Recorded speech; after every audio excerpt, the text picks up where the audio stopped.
बांग्लादेश एक लंबे अरसे से आग में जल रहा है। वहाँ की प्रधानमंत्री शेख हसीना को वो लोग मारना चाहते थे और वो आज भारत के अंदर उन्होंने पनाह ली है।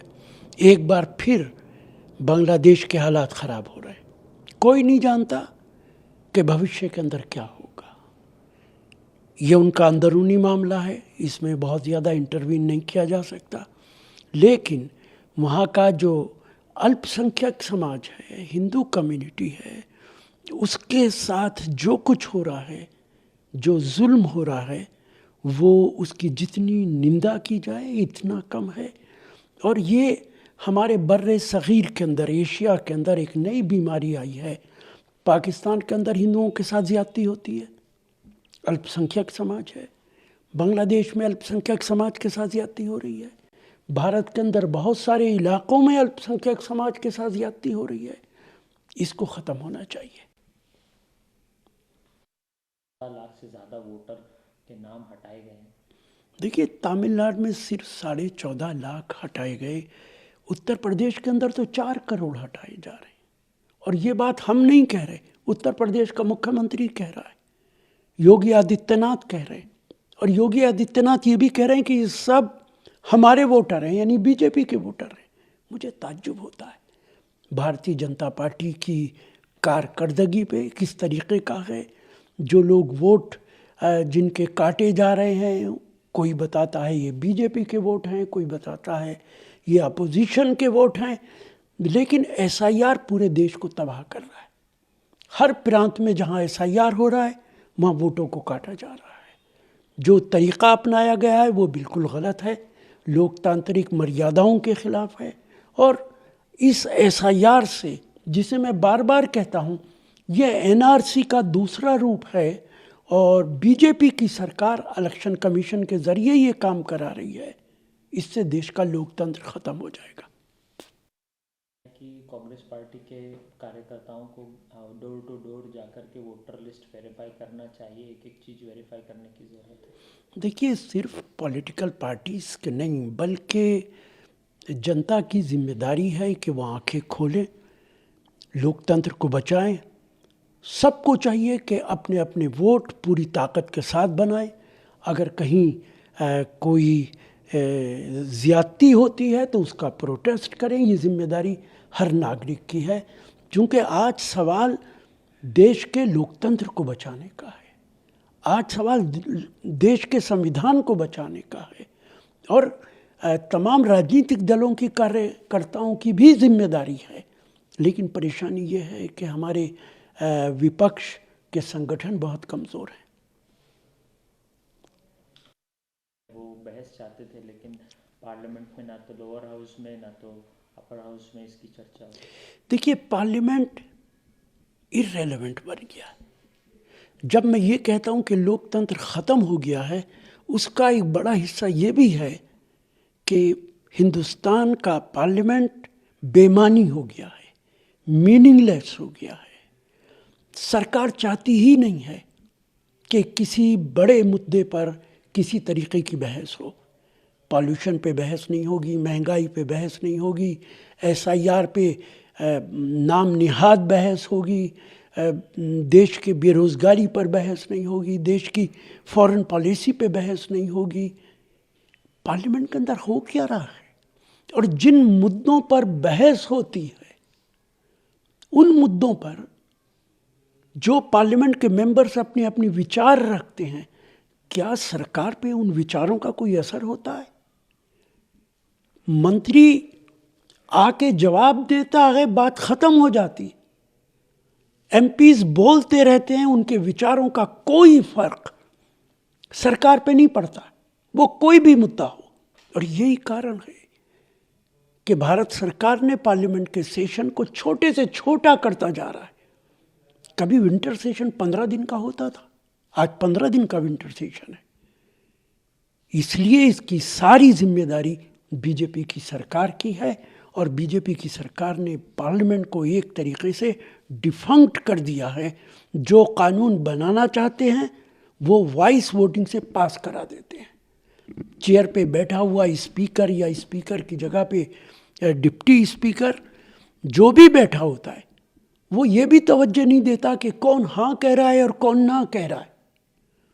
वो आंखें नीचे करके एकदम कह देता है कि मुझे लगता है कि हाँ की तादाद ज़्यादा है और कानून पास हो गया। इसीलिए मैं बार बार कहता हूँ कि हमें नई आज़ादी की लड़ाई लड़नी पड़ेगी। किरण रिजिजू वो कह रहे हैं कि आ, हम भी पोल्यूशन पे जो है वो चर्चा चाहते थे, लेकिन कांग्रेस पार्टी और पूरे विपक्ष ने जो है वो पार्लियामेंट के अंदर केवल तमाशे के कुछ आप सरकार के अंदर हैं, आप पॉल्यूशन पे क्यों बहस चाहते थे? आपको तो पॉल्यूशन रोकने की जिम्मेदारी है। बहस करके आप क्या करेंगे? सिर्फ इसलिए कि विपक्ष को नीचा दिखाएं, इसलिए आप कह रहे हैं कि आप भी पॉल्यूशन पे बहस चाहते थे। आपकी जिम्मेदारी ये नहीं है कि पॉल्यूशन पे बहस हो, आपकी जिम्मेदारी है पॉल्यूशन ख़त्म होना चाहिए। आज बड़े बड़े डॉक्टर्स कह रहे हैं कि जो लोग दिल्ली छोड़ के जा सकते हैं उन्हें चला जाना चाहिए। मासूम बच्चे अस्थमा का शिकार हो रहे हैं। ये सरकार ऐसी सरकार है जिसे न बच्चों की परवाह है, न महिलाओं की परवाह है, न जनता की परवाह है। इन्हें सिर्फ सत्ता का नशा है, और वो नशा कब उतरेगा ये तो वक्त ही बताएगा। आ गया, उसको लेकर के राहुल गांधी ने कहा है कि वो एंटी विलेज बिल है। देखिए, न सिर्फ ये कि आम मज़दूरों के, आम लोगों के, जो गरीब लोग हैं जिनके लिए मनरेगा लाई गई थी, उनके खिलाफ है, बल्कि इस कानून के अंदर कानून के मुताबिक अधिकारी तय करेंगे किसे काम देना है, किसे नहीं देना, कहाँ काम देना है, कहाँ नहीं देना। किसी गरीब आदमी को यह हक नहीं है कि वो अपने काम के लिए सरकार से कह सके। ये न सिर्फ ये कि ये जनता के ख़िलाफ़ है, गरीब लोगों के ख़िलाफ़ है, और जिस तरीके से इसका नाम बदला गया है वो तो एक मजाक बनकर रह गया है। और उससे बहुत सफाई के साथ पता चलता है कि बीजेपी महात्मा गांधी से कितनी नफ़रत करती है। और ये नाम जो बार बार करते हैं कि हम राम का नाम ले रहे हैं, वो भी इसलिए ले रहे हैं कि देश के लोगों को राम के नाम पे जज्बात भड़का के एक्सप्लॉइट करना चाहते हैं, वरना इनकी कोई आस्था किसी से नहीं है। विवादित स्टेटमेंट दे दिया है संजय सिंह, आम आदमी पार्टी के नेता। उन्होंने कहा कि हराम में भी राम का नाम है। देखिए, मैं हमेशा कहता हूँ कि जब आप धर्म को राजनीति में लाएंगे उसका यही नतीजा निकलेगा। जब आप लोगों को बोलने की इजाज़त देंगे कि राजनीति के अंदर धर्म और मज़हब को लाया जा सकता है, तो सब अपने अपने विचार रखेंगे और उनके विचार कुछ भी हो सकते हैं। मैं हमेशा कहता हूँ कि धर्म को राजनीति से दूर रखना चाहिए। जब तक आप धर्म को राजनीति से दूर नहीं रखेंगे, इस तरीके के बयानात आते रहेंगे और मजहबी लोग और आम लोग, उनके जज्बात को ठेस पहुंचती रहेगी, कभी इस्लाम के नाम पर, कभी हिंदू धर्म के नाम पर। सर सिद्धारमैया कह रहे हैं कि पावर शेयरिंग अरेंजमेंट्स की कोई व्यवस्था नहीं थी, कोई भी 2.5 साल के पावर शेयरिंग की चर्चा ही नहीं थी। जब तक मैं हूँ तब तक मुख्यमंत्री। देखिए, ये कांग्रेस पार्टी का अंदरूनी मामला है और कांग्रेस पार्टी के हाईकमांड को इस पे देखना चाहिए कि क्या फैसला करना है। का फोटो ट्वीट किया है जिसमें चौतरफा हमले उन पर किए गए। उन पर कहा गया है कि स्वास्थ्य व्यवस्था बर्बाद, शिक्षा व्यवस्था बर्बाद, प्रदूषण 700 पार।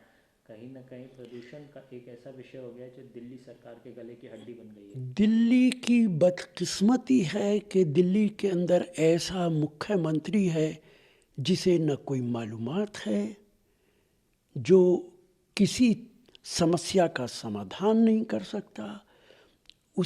उसे ये तक नहीं मालूम है कि दिल्ली का एरिया कितना है।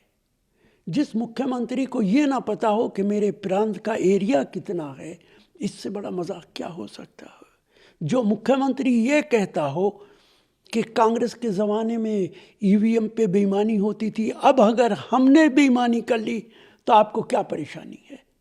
इस तरीके के लोगों को बीजेपी ने मंत्री और मुख्यमंत्री बना रखा है, तो उसका तो ये नतीजा होगा ही कि पॉल्यूशन भी बढ़ेगा, शिक्षा भी बर्बाद होगी, लोगों की हेल्थ भी बर्बाद होगी।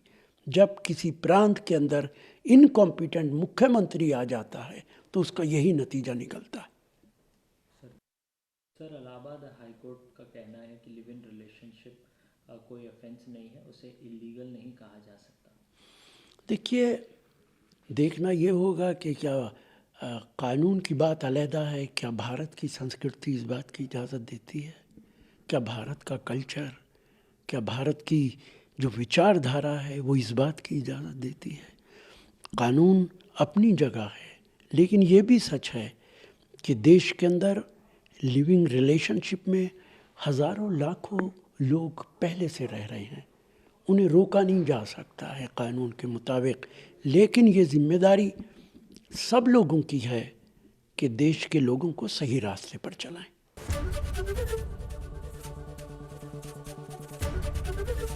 एबीपी गंगा, खबर आपकी, जुबान आपकी।